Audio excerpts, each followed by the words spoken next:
नमस्कार एवरीवन, मैं आपका दोस्त मनोज कुमार। और पिछले क्लास की तरह हम लोगों ने इस बार देखेंगे पॉलिटी का सारे एक्ट, किस प्रकार से अंग्रेजों ने सारे एक्ट को लाया और भारत को धीरे धीरे गुलामी की जंजीर को मजबूत कर दिया, ताकि भारतीयों को अधिक से अधिक सुरक्षित तरीके से गुलाम बनाया जा सके। और भारत को जो ईस्ट इंडिया कंपनी थी उसके अंतर्गत किस प्रकार से लाया जाए। मतलब ईस्ट इंडिया कंपनी एक अंबर, एक आकाश की तरह था और भारत उसके नीचे था। उसको भारत को अपने कब्जे में लेना था और ईस्ट इंडिया कंपनी सबसे पहले आई थी भारत में। और उसने इसने ये जाल को बुना और फिर बाद में ब्रिटिश सत्ता ने इसको अपने मुट्ठी में कर लिया भारत को, और भारतीयों को मुट्ठी भर अंग्रेज भारतीयों को किस प्रकार से गुलाम बना दिए। तो आज हम लोग देखेंगे, मेनली एक्ट देखेंगे, कितने सारे एक्ट आए और किस किस एक्ट में क्या क्या प्रावधान था। फिर ठीक है, फिर आगे क्लास में एक मैराथन क्लास लेंगे पूरा मॉडर्न हिस्ट्री का। उसके बाद टॉपिक वाइज, सेगमेंट वाइज में कुछ क्लासेस लेंगे। इससे आपको लगभग पूरा का पूरा हिस्ट्री कंप्लीट हो जाएगा आपका, ठीक है ना। इस आज हम लोग देखेंगे एक्ट क्या था। तो सबसे पहले मेरे भाई कौन कौन से एक्ट आया, ठीक है ना, कौन कौन से एक्ट आया। तो आप लोग यहाँ से देखो 1773, देखो 1757 में क्या हुआ। 1757 में प्लासी की क्रांति हुई ना, ठीक है, प्लासी की क्रांति हुई। प्लस फिर 1764 में क्या हुआ, बक्सर का युद्ध हुआ, ठीक है, बक्सर का युद्ध हुआ। और 1765 में इलाहाबाद की संधि हुई। इलाहाबाद की संधि में इसको 3 प्रांत मिल गए ना, बंगाल, बिहार, उड़ीसा की दीवानी प्राप्त हो गई। तो इसके पास बहुत बड़े क्षेत्र भूभाग प्राप्त हो गया। तो अब इसका एक ही काम था कि अंग्रेज जो थे भारत में किस प्रकार सत्ता को संचालित करें और अधिक से अधिक क्षेत्र तक अपने विस्तार करें।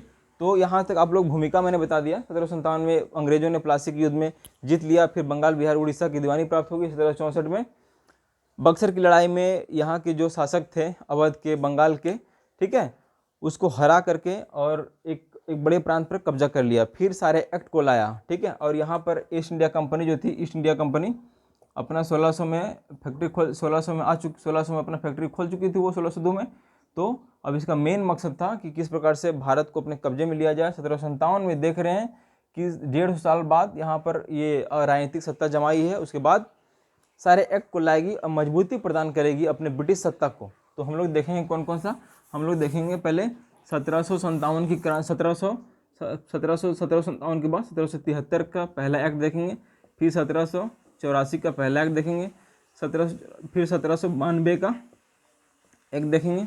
फिर 1813 का एक्ट देखेंगे। इसके बाद 1833 देखेंगे। फिर 1800 सीधा 58 देखेंगे, ठीक है ना। 1858 के बाद क्या देखेंगे दोस्त, 1800 फिर सीधा सीधी आ जाते हैं 1909 पर। जो जो इम्पोर्टेंट है उसको देखते हैं। 1909 पर आ जाते हैं, फिर 1919 पर आ जाते हैं, ठीक है ना। फिर 1935 पर आ जाते हैं, फिर 1947 पर आ जाएंगे। जो बीच का एरिया होगा वो हम लोग अगले क्लास में देखेंगे दोस्त। तो 1773 के एक्ट में क्या किया गया। 1773 के एक्ट में अंग्रेजों ने जो ईस्ट इंडिया कंपनी थी, ईस्ट इंडिया कंपनी, इसने सबसे पहली बात यहाँ पर कब्जा जमा चुका था। तो ब्रिटिश सत्ता ने सोचा, ब्रिटिश सत्ता ने, BR का मतलब ब्रिटिश समझना आप लोग, ब्रिटिश ने सबसे पहले ईस्ट इंडिया कंपनी को अपने कब्जे में लेने का प्रयास किया। क्या किया दोस्त, अपने कब्जे में लेने का प्रयास किया, ठीक है। तो अपने कब्जे में लेने का प्रयास किया कौन, ब्रिटिश सत्ता ने, ठीक है। तो ब्रिटिश सत्ता ने सबसे पहले यहाँ किया। उसके बाद इसने क्या किया, प्रशासनिक और राजनीतिक कार्यों को पृथककरण कर दिया, ठीक है ना। 1773 देख रहे हैं हम लोग, 1773 देख रहे हैं हम लोग, का पृथककरण कर दिया। 1773 का पृथककरण कर दिया इसने। पहली बार COD का गठन किया, कोर्ट ऑफ डायरेक्टर।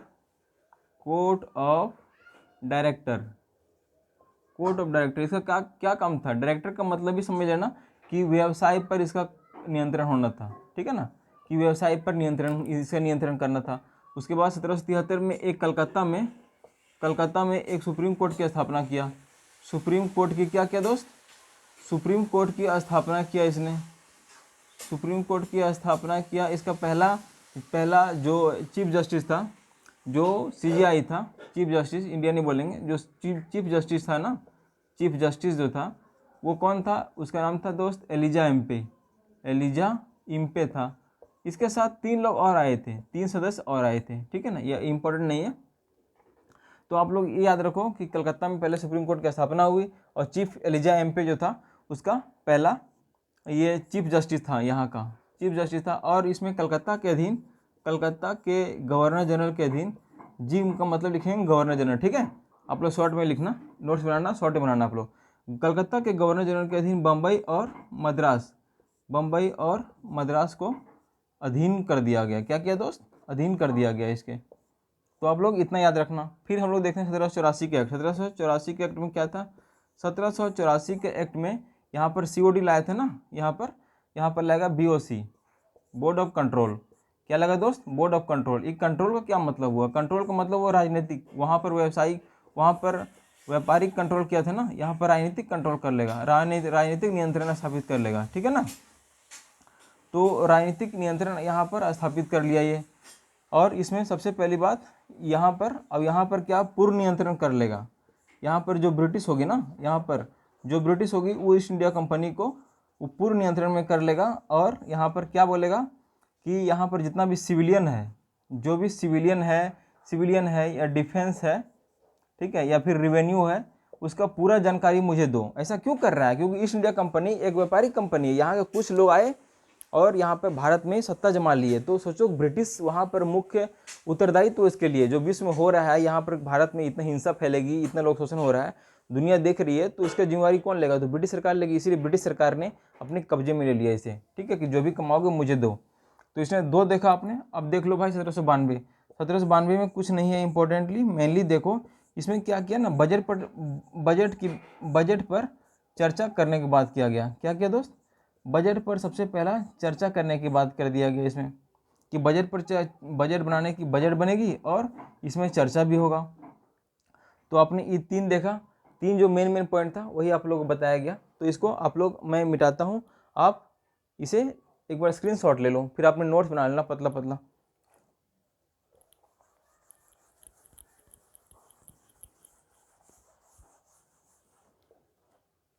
अब आ जाओ दोस्त, अब इस कलम से लिखते हैं थोड़ा देर, ठीक है ना। अब आ जाओ 1813 का एक्ट। 1813 का एक्ट क्या था दोस्त? इसने ना पहली बार क्या किया? पहली बार शिक्षा पर 1 लाख रुपया खर्च करने की बात किया, ठीक है। भारतीयों का प्रेशर बढ़ते जा रहा था ब्रिटिशों पर, कुछ करो। तो बोला देख भाई 1 लाख रुपया खर्च करेंगे तेरे ऊपर, ठीक है ना। 1 लाख रुपया खर्च करने की बात किया गया। इसने ईसाई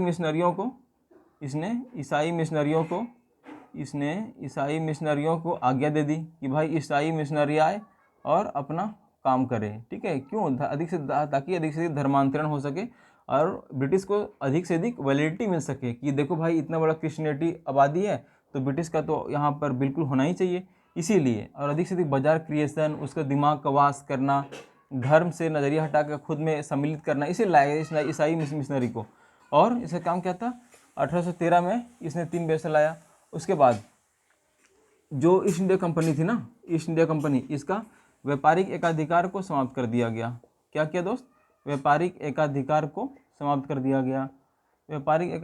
समाप्त कर दिया गया। अब सिर्फ चीन के साथ ये चाय का व्यापार कर सकता था, ठीक है। और जो पूर्वी देश थे ना, पूर्वी देश के साथ ये व्यापार कर सकता था। इसके बाद इसके सारे एक्ट को ख़त्म कर दिया गया, ठीक है ना। फिर ये इतना आप लोग देख लो, ये मेन इंपॉर्टेंट है। फिर अब आ जाओ दोस्त 1833 का एक्ट। 1833 का एक्ट में क्या था कि ईस्ट इंडिया कंपनी का जो मोनोपोली था, एकाधिकार था ना, वो एकाधिकार था, उसे पूर्ण रूप से ख़त्म कर दिया गया। क्या किया? इसे पूर्ण रूप से ख़त्म कर दिया गया। अब 1833 के एक्ट में इसे ख़त्म कर दिया गया। तो अब यहाँ पर एक व्यवस्था लाया गया कि भारतीयों को सिविल सेवा में, भारतीयों को अब क्या किया जाए कि सिविल सेवा में ना उनको शामिल किया जाए। लेकिन हुआ क्या? यहाँ COD ने इसका विरोध कर दिया, बोला कि ये गलत बात है। तो फिर अंततः ये खारिज हो गया, ठीक है। अंततः क्या हो गया दोस्त? खारिज हो गया ये। तो आप लोग इसको याद रख लो, इसको स्क्रीनशॉट ले लो ताकि आप लोग को आसानी हो समझने में, ठीक है। तो फिर नेक्स्ट क्लास देखते हैं हम लोग। अब आ जाओ दोस्त 1858 का एक एक्ट बच गया। 1858 का एक्ट बच गया। तो 1858 में आप लोग मेनली जान जाओ कि ईस्ट इंडिया कंपनी जो थी उसको ये पूर्ण रूप से समाप्त कर दिया गया, ठीक है। और जो यहाँ पर गवर्नर जनरल का पद था ना, गवर्नर जनरल का पद था, वो समाप्त हो गया। अब यहाँ आ गया वायसराय। क्या आ गया दोस्त? वायसराय आ गया एक, ठीक है। अब इसका नाम बदल के वायसराय कर दिया ताकि भारत कुछ था नहीं, बल्कि इसे अधिक पावर दिया गया ताकि भारतीयों को रेगुलेट किया जा सके। उसका मन में जो विचार था, जो 1857 क्रांति हो चुकी थी, वहाँ से इसका पर्दाफाश करना था, तो इसका गवर्नर जनरल समाप्त कर दिया गया। तो पहला गवर्नर जनरल कौन था? अंतिम गवर्नर जनरल कौन था भाई? अंतिम वही रहेगा ना जो था 1857 क्रांति वाला, ये कैनिंग था, ठीक है। और पहला वायसराय कौन रहेगा? यही रहेगा। पहला वायसराय कौन रहेगा? तो कैनिंग ही रहेगा, ठीक है ना। अगर उसे थोड़ा सा पीछे बैक जाकर बताते हैं आप लोग को, जैसे भारत का पहला गवर्नर जनरल बोले, भारत का पहला गवर्नर जनरल, तो आप लोग लगाना वारेन हेस्टिंग्स, ठीक है ना, वारेन हेस्टिंग्स लगाना।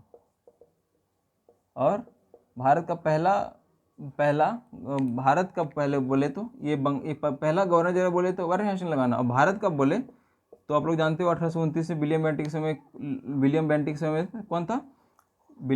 भारत का पहला विलियम बेंटिक था, ठीक है ना, 1829 में बेंटिक था। तो ये बॉक्स में लिखे हैं, इसलिए आप लोग बॉक्स में लिखना है इसे। तो इसके बाद की इन्फॉर्मेशन है, तो वायसराय कर दिया गया। अंतिम कैनिंग था, पहला वायसराय था। अब क्या किया कि भारतीय सत्ता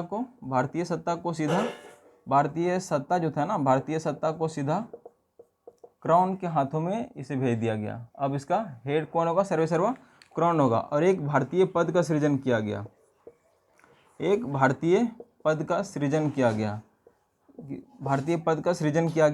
ठीक है ना। और ये भारतीय पद का सृजन किया गया। और इसमें क्या कि इसमें मेनली क्या बोला गया कि जो भी एक मंत्री का पद का सृजन किया गया, मंत्री पद का सृजन, ठीक है। बोला गया ये जो था ना ब्रिटिश संसद के प्रति उत्तरदायी था। कहाँ था दोस्त? ब्रिटिश संसद के प्रति ये उत्तरदायी था, समझा आप लोगों ने। तो इसका काम ये था कि सारे काम को ये ब्रिटिश सत्ता को बताएगा कि भारत में क्या काम हो रही है, क्या नहीं हो रही है, और भारत पे अधिक से अधिक शिकंजा कसना था ताकि भारतीयों को पता भी ना चले और ये काम होता रहे। तो इसने शुरू किया था। और एक ये याद रखना आप लोग, ठीक है। तो 1858 में मेनली देख लो, ईस्ट इंडिया कंपनी समाप्त कर दिया गया। अंतिम गवर्नर जनरल जो था वो कैनिंग था, प्रथम वायसराय भी कैनिंग था। और यहाँ हमने पिछला का इन्फॉर्मेशन बताया, पहला पूछे तो वारेन हेस्टिंग्स बताना गवर्नर, और गवर्नर जनरल पूछे तो पूरा भारत का विलियम बेंटिक बताना। इसमें क्या 1858 में भारतीय सत्ता को समाप्त कर दिया, क्राउन को अधीन रखा गया। और भारतीय पद का जो COD था ना, COD BOD यहाँ भी समाप्त कर दिया गया। COD और BOD था ना, इसे भी समाप्त कर दिया गया 1858 में। तो एक क्या बोला, एक मंत्री पद का सृजन किया गया, ठीक है। और ये ब्रिटिश संसद के प्रति उत्तरदायी था। तो आप लोगों ने ये देखा। अब मैं इसे इरेज करता हूँ दोस्त, स्क्रीनशॉट ले लो आप, ठीक है। फिर मैं देखूंगा कितना एक्ट बचेगा, 4 एक्ट बचेगा, ठीक है। चारों एक्ट में कुछ है नहीं मेरे भाई। तो अब आ जाओ 1909 का एक्ट। क्या आ जाओ? 1909 का एक्ट आ जाओ। तो 1909 का एक्ट में मेनली क्या गया, ये देखो इसको ना, यहाँ इसमें गवर्नर जनरल कौन था? मार्ले मिंटो था। कौन था भाई? मार्ले मिंटो था। मार्ले जो था ना भारत का सचिव था, ठीक है। और ये जो था वो गवर्नर जनरल था। क्या था? ये वायसराय था। ये कौन था? क्योंकि 1857 में वायसराय का पद हो गया था ना ये, तो ये वायसराय था। इसको ना इसने सांप्रदायिकता के आधार पर मुस्लिमों को निर्वाचन की व्यवस्था दे दिया। इससे क्या हो गया? सांप्रदायिकता भड़क गया, सांप्रदायिकता का नींव रखा गया यहाँ पर। इसीलिए इस सांप्रदायिकता के इसे जनक कहा जाता है, किसको? मिंटो को, मार्ले मिंटो को, क्योंकि इसी ने सबसे पहले नाक का दांत बोए दिया। और बाद में भारत के विभाजन को ये हुआ पाकिस्तान के साथ, तो इसने सबसे पहला काम इसी ने किया था। इसमें क्या था कि मुस्लिम सदस्य ही एक मुस्लिम सदस्य को चुन सकता था। तो यहाँ पर एक जड़ें गहरी होती चली गई और बाद में भारत के विभाजन का ये संकल्पना को मजबूती प्रदान कर दिया, ठीक है। तो इसमें भी क्या किया कि बजट पर बहस का बात किया गया, ठीक है। तो ये दो आप लोग बात को याद रख लो, ठीक है।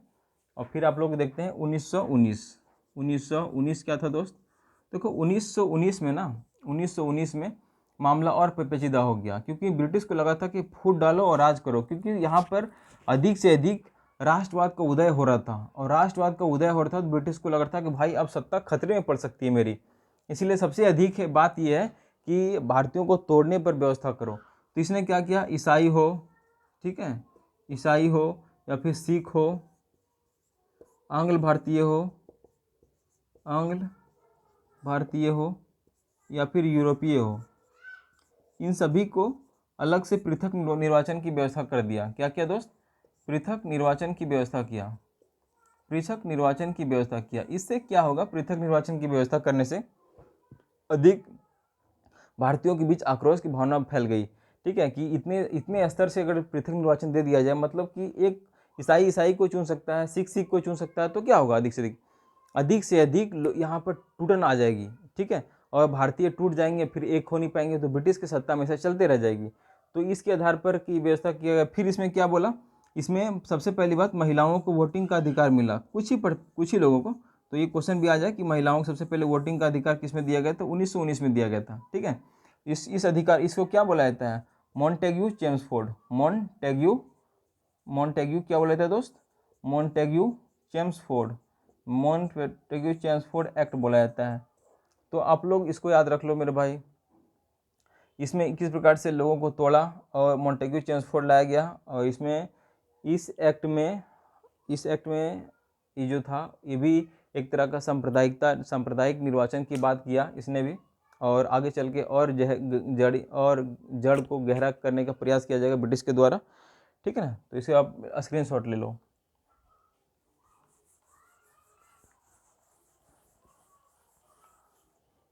अब आ जाओ दोस्त, दो एक्ट हैं हमारे पास, एक 1935 का एक्ट है, एक 1935 का एक्ट है। देखो बात बढ़ते बढ़ते यहाँ तक आ चुकी थी कि अब भारतीय मांग करने लगे थे कि मुझे पूर्ण अधिकार चाहिए, पूर्ण स्वतंत्रता चाहिए, हमारा संविधान चाहिए। तो अब ब्रिटिश डरने लगे थे कि भारत में इतनी बड़े स्तर पर ये राष्ट्रवाद खड़ा हो रहा है, तो राष्ट्रवाद को दबाया जाए। तो इसने क्या किया था, 1932 में ही क्या किया था, इन्होंने दलितों को पृथक निर्वाचन की व्यवस्था कर दिया था।